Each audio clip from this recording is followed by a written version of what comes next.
everybody, it's Rob again. It's time for another Member Talks, and today's guest is a person that we just met, a local person here in the state of Washington. Her name is Saskia Orton. Hi, Saskia. Hi.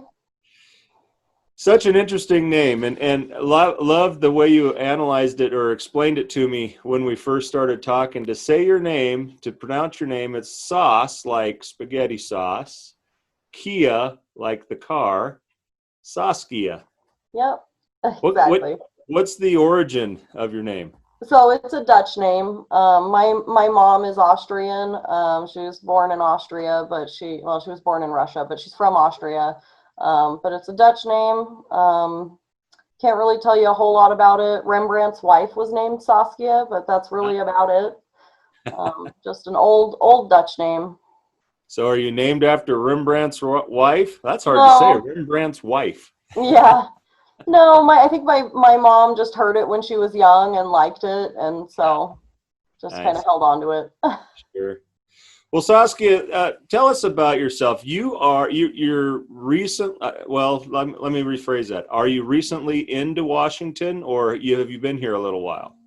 No, well, I mean, it feels like a little while only because of the way that everything's kind of played out this year. But I moved here in February, right before the whole state shut down, right, just a minute before everything shut down. And I've been trying to get out here for about 10 years, but I was in school and I was working on my licenses, and then I went back for my bachelor's degree, and so I just wanted to kind of do all of that stuff before I moved to a different state and had to deal with all the different licensure. Right. So I finally got all that squared away, and then I got ready and I moved and I got here, and then you know, everyone knows what happened. We shut down, and Yeah, uh, you got and here here we right are. on time. Yeah, right on time, and it's, I don't know, I got here just right on time, I guess. That's all right. Yeah, well, that's life, I guess. That's the Yep. way it happens. Saskia, I wanted to talk with you on here because you kind of have a unique story, a unique background. Most of the time we see in the state of Washington, people are funeral directors, and there's not a huge desire or need to be licensed embalmers, partly because Washington is 80% on the cremation side already. You're from California. Mhm. You were licensed in California as an embalmer and a funeral director, but you have an interesting story because you have most of your experience in embalming, although licensed as a funeral director, very little experience as a funeral director, and would like to find something here in Washington, preferably, I would assume, in your area, Yeah. uh, but where you could do both, where you could be a licensed embalmer and a licensed funeral director. So you're kind of the whole package with the exception that you need a little bit more, or would feel more comfortable with a little bit more experience with the funeral directing side and would like to learn more about that. Did I kind of sum that up in a nutshell? Yeah, pretty much. So when I went to school, I think there are at least a few of us that when we go to school, our ultimate goal is to be an embalmer in the back room kind of thing. And so that was me for a while, though I was always kind of interested in being well-rounded. I wanted to, at some point, I always wanted to be able to step in and at any point and be useful anywhere. Yeah. Um, I don't know. I want to be the best. I like to be anywhere that I can be needed, anywhere that something needs to happen. I want to be the one that can step in and be like, oh yeah, I can do this. Sure. And so I kind of had a weird situation. I also, one of the things that I always wanted to do was work as an autopsy assistant. I thought that was going to be the coolest, just CSI job. I thought that was just going to be, oh my God, this is going to be the coolest job. And so when an opportunity came up and a position opened at the medical examiner in San Diego, I took it. Stepped away from my embalming job, and then I got in there, and it was very different. It was the only thing that's the same are the bodies, and everything else is just totally different, which is interesting because the chief medical examiner in San Diego, he specifically requires that his autopsy techs are licensed embalmers in the state of California. And so, which is great, you know, for a lot of reasons, but it's not necessarily related. And so you go into it and you're just like, I don't know at all what I'm doing. And anyway, it just ended up not being quite what I wanted in the way that I thought it was going to be. Like I thought it was interesting, but I didn't really get out of it what I thought I was going to get out of it in the way that I get kind of a job satisfaction out of embalming and out of funeral service.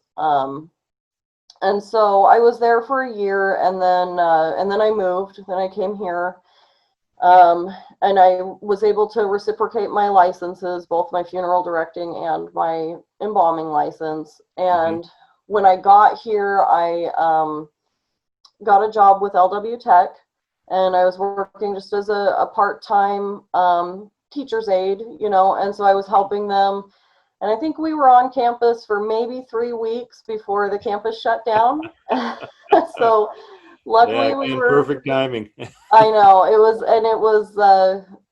was crazy. So we luckily were able to help that current cohort finish everything that they needed to finish on campus, and then we moved into online work. But then when everything kind of hit, because I was working part-time and I was working from home, I wasn't comfortable just sitting at home. And so I took a job as a removal driver. And so that was a job that I knew I could easily step into, especially with SCI, because I'm familiar with their paperwork. I'm familiar with their system, because that's who I embalmed with. So that was the job I stepped into while I kind of wanted to see what happened with LW Tech. And then but mostly I just wasn't comfortable sitting at home while I knew that, you know, we were sending people to different states to help out. And so I just couldn't just let my people be out and knowing that I was at home just sitting on the couch not doing anything, you know. I couldn't deal with that. So right now I've been working as a driver, which actually has been a really great experience, because I never would have seen the city in the way that I've seen it you're since gonna I learn it moved quick. here. What was that? You'll learn it quick. Yeah, I never would have seen the city and different we go all over too, so there's places that I've been able to visit. And one of the things that's helped me with that position that that you don't necessarily get on the embalming side is some of the family interaction, since I've been able to do a lot of residential removals. So that's kind of just, obviously I've had family interactions before, and I used to conduct services. When I first started, when I was fresh out of school, I was a service attendant. It's just been a little bit since I did that. It's been probably about 7 years.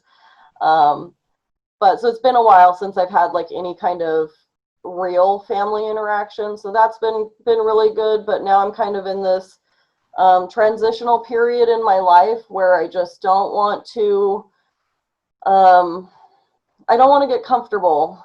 And so now I feel like if I just were to try and go into an embalming position, that's it. Then I don't grow anymore. And so since I've always wanted to be on both sides, I feel like now's the time. Now I feel like I'm ready. I feel like, you know, maybe 8 years ago I wasn't quite ready to be dealing with the families and dealing with that side of it, because it's difficult.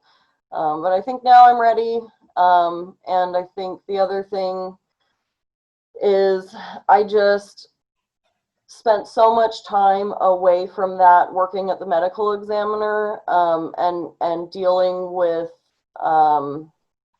just a very clinical side of death, that now I'm kind of anxious to get in and deal with the closure side and helping with that Right. aspect of it. So that's what I'm excited about. So I would be happy to have something where I could do both, but I am happy to also have something where I could focus on funeral directing.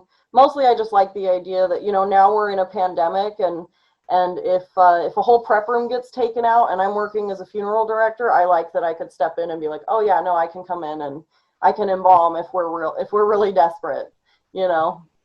Well, there's a lot to be said for being well-rounded. I know, and true, there's a lot to be said for being very specialized. Absolutely.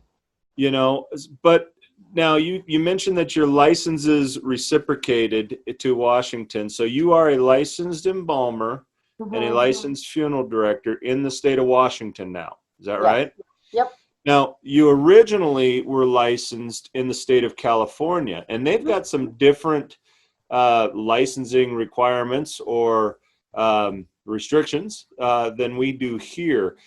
Give us a little bit of a background so that we can compare the two a little bit and see what the differences are. There's a licensed embalmer position or a licensed embalmer license in California. There's also a funeral director, obviously, and then you were saying something about a funeral arranger certificate as well. Can you explain Right. what those are and is school required for any of those? Yeah, so it's not even a certificate. That's just a position as the funeral arranger. So the embalming licensure, that's similar to here in Washington. The embalming license, that is very specifically, you need the mortuary school, you have to have the 2-year apprenticeship, and you have to pass the state boards. And I think you have, I could be wrong. I think you have to pass both, but it could just be the sciences. Yeah. The What national about boards, I national meant. boards? Yeah, National? not the state. I'm sorry. And then you have to pass the state test.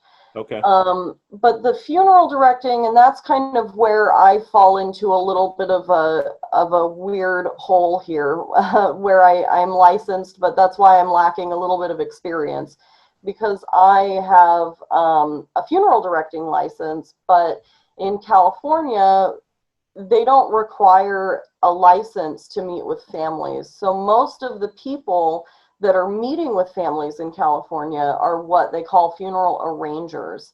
So Hmm. anyone can basically just walk in off the street and decide, I want to be a funeral arranger today. Yeah. And you just need a high school diploma, and there's no certificate or anything. That's just your position title. Oh, And then they train you as is. So the funeral directing license, it still serves a purpose. You can't have a funeral home without a licensed funeral director, and you can't have a manager of a funeral home without a funeral directing license. But in order to get your funeral directing license, you just need 60 college credits. It doesn't matter what it's in. It could be in anything. Um, really? yeah, anything at all. And then you take the state test, which is just a law test, you know. Right. And you could have never stepped foot in a funeral home, and you could be a licensed funeral director. Wow. Um, There's and no so, training program or nope, internship with that? nope, no. Interesting. And so I did an internship with my school. I went to Arapahoe. I Yeah. was living in Colorado for a year, and then I moved, and I finished my program online. Okay. But I did go to Arapahoe, and I did my internship, excuse me, in California with the school, but that was just a 6-week internship, and that feels like so long ago. It was like, yeah, I think it was in 2012, and that uh, that wasn't. It was even hard to find that because all the funeral homes that I went to, they're like, I don't know what you're talking about with an internship, because that's not a thing that they do.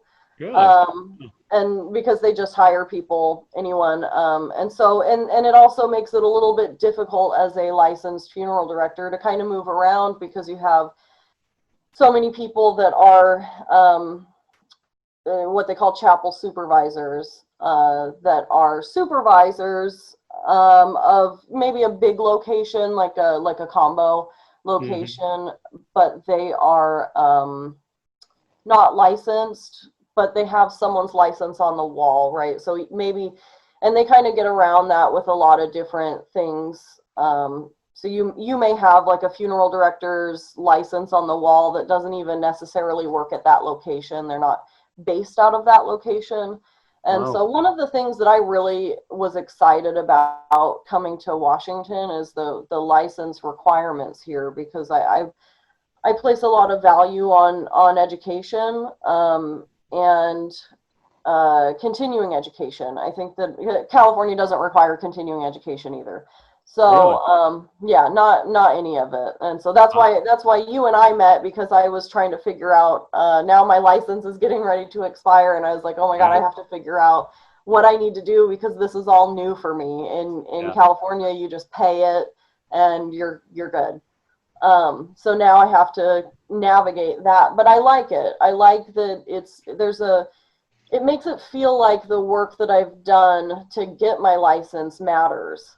Yeah. And so now I want, now that I have my funeral directing license, but I've never had a lot of, I have service experience and I have family experience, but I don't have a lot of actual arranging experience. I see. And so I want to have that to kind of fill out my license. Mhm. They have this license because I was able to reciprocate it, but I don't really have anything to back it up. And I don't like that. I want to be able to step in and say, anything about contracts or pre-needs or at needs or anything, I want to be able to come in and say, oh yeah, I know how to do this. I know how to handle this situation. Yeah, it's kind of like putting the cart before the horse. You've got the license, but you don't have the experience to back it, and that's Exactly. and I totally understand that, and actually respect you for that. Some folks would be like, I got it, that's fine, whatever. But it sounds like you really want to grow in the profession, and you really want to continue to gain knowledge. And I was excited when you contacted and said, how do we do this continuing education stuff? Because you know we love doing continuing ed. We think it's a valuable part of what we do as licensees. And if you stop growing, if you stop educating yourself, you become very stale and very stagnant, and you go nowhere. But we're in a very interesting time, not just the COVID thing, but just in general with everything coming out new right now. Yeah. Different dispositions, different death certificates, different all sorts of stuff. I mean, it's fun to see, but it is definitely something that we all need to come out somehow figure out how to grow with it.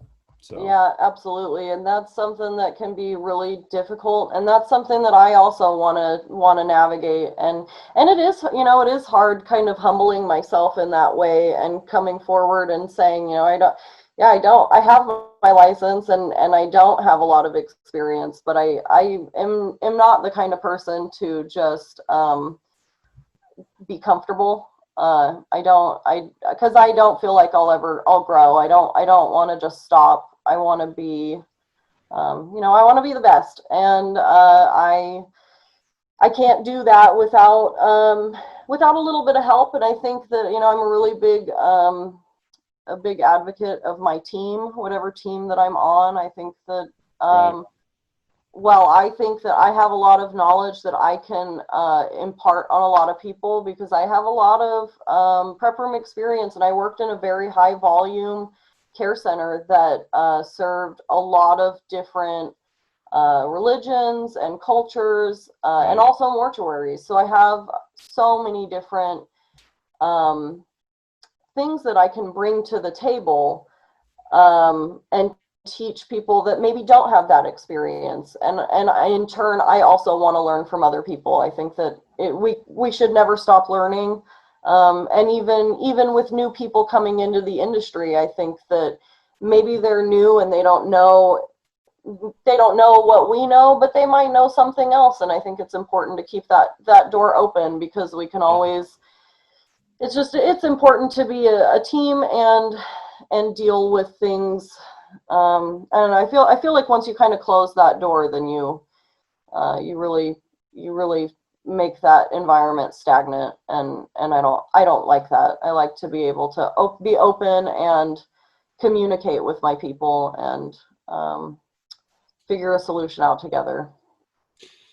Well, I love the fact that you're willing to learn, that you, as you said, humbled yourself to realize that you don't know or have the experience.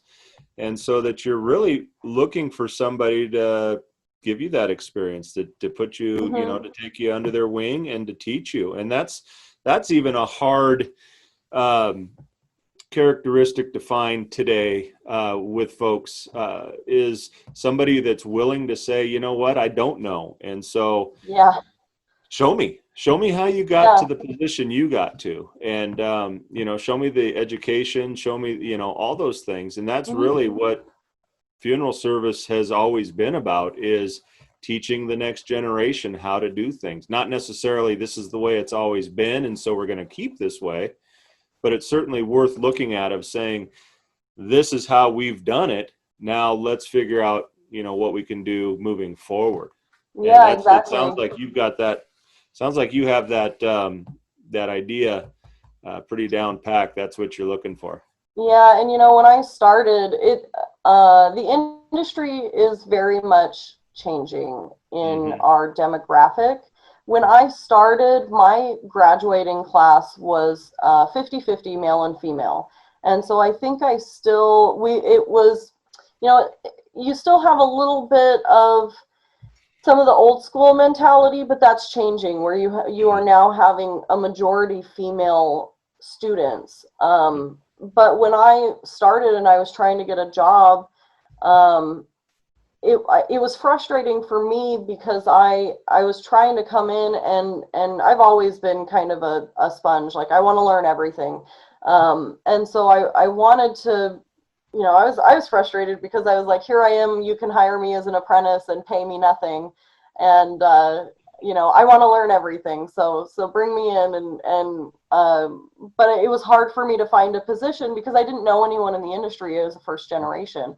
And so that's, I think, what I've always held on to that, Yeah. because I think it's really important to bring people in, and if you don't want to pass on, if you think that you kind of have it figured out and you love the work that you do, why not pass that on to the next generation? Because if you don't foster that in the next generation of people, then you're not putting your mark on the funeral industry. And so I think that it's important, if people, right now, especially, like I said, because I don't have a lot of experience on the funeral side, right now I'm moldable on that side, where i'm Yeah. i'm a little less moldable on the embalming side. I'm open to doing things a different way, but I do have a way that I like to do things. Sure. um, but that was all learned from old school embalmers that taught me. Right. And if I didn't have that, then who knows where I would be. And so I think it's really important for us to pass on our knowledge to the next generation and not just leave it up to them to figure it out. And so that's something that I've always kept with me. Well, it's legacy, and it goes right along with, Absolutely. what we ask from our families. What is the person's legacy? What did they leave behind that we can celebrate in the funeral? Yeah. Same thing. What did this funeral professional leave behind, or give to the next Hmm. generation that's going to continue their legacy? So, yeah, right on. That's great. Now, you are in the greater Seattle area, let's say. Yes. So I'm gonna get a little personal on you here for just a That's second. okay. I'm an open book.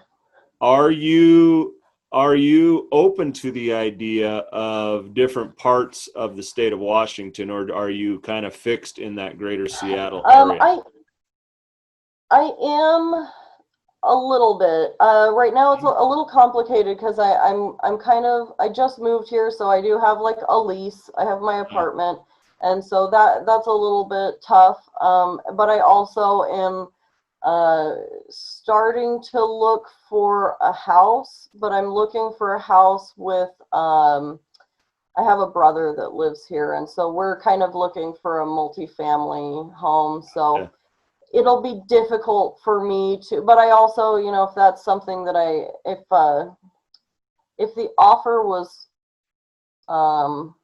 worth it, I would definitely consider it. Yeah. But I also, because I moved here with my boyfriend. He moved up here with me, and he also had kind of an unfortunate situation because he is an elementary school teacher. He's trying to be an elementary school teacher. He would be a first-year teacher this year if the schools hadn't shut down. And Oh, you so guys got it hit both sides there, didn't you? I know, and it really was a little bit rough. We don't regret moving here. We love it. We have been spending a lot of time hiking and things like that, and it's beautiful. But as far as work goes, for him more than for me, I've had a lot of great experiences here, but it's just been a little bit tough on his end. So that's something that at least he's not tied down, so I could be a little bit flexible with that, but mostly right now I'm considering Seattle area. But I live in the northern. I live in Everett, so. Oh, okay. I'm a little more northern, and but I'm not opposed to a commute necessarily. Just kind of depends on the situation. Sure. Well, I know there's a lot of places that currently have openings for the right candidate, and frankly, all over the state. And so that's great because we do have people looking to pass those legacies on and see where that goes. So I'm going to wish you the best of luck with it. I'm going to tell you that keep watching our website. We do have our job section, open job positions on our website, and that thing tends to get updated pretty regularly. So as new jobs come up, those might be some opportunities to reach out to. But certainly if you have something, and this is to all the owners and managers out there right now listening or watching, if you have something that is open now or soon to be open, we've got a person right here, a candidate, Saskia Orton, that may be worth talking to. Saskia, how can we, or better yet, how can future employers find you? Well, you got a good email that we can share? Yeah, so I'm pretty contactable on my email. It's just my name. It's saskiaorton@gmail.com. No dots or anything like that. Just my name at gmail.com. Yeah. And that would be great. I would love to speak to people and make contacts, and yeah, I'm just kind of looking to move in the right direction, and hope to broaden my horizons a little bit. And the good news is you're all brand new relicensed, so they won't even have to worry about that for another year now. Is that right? Yeah, well, I think because the office is closed, but I'm working on that this weekend. Yeah.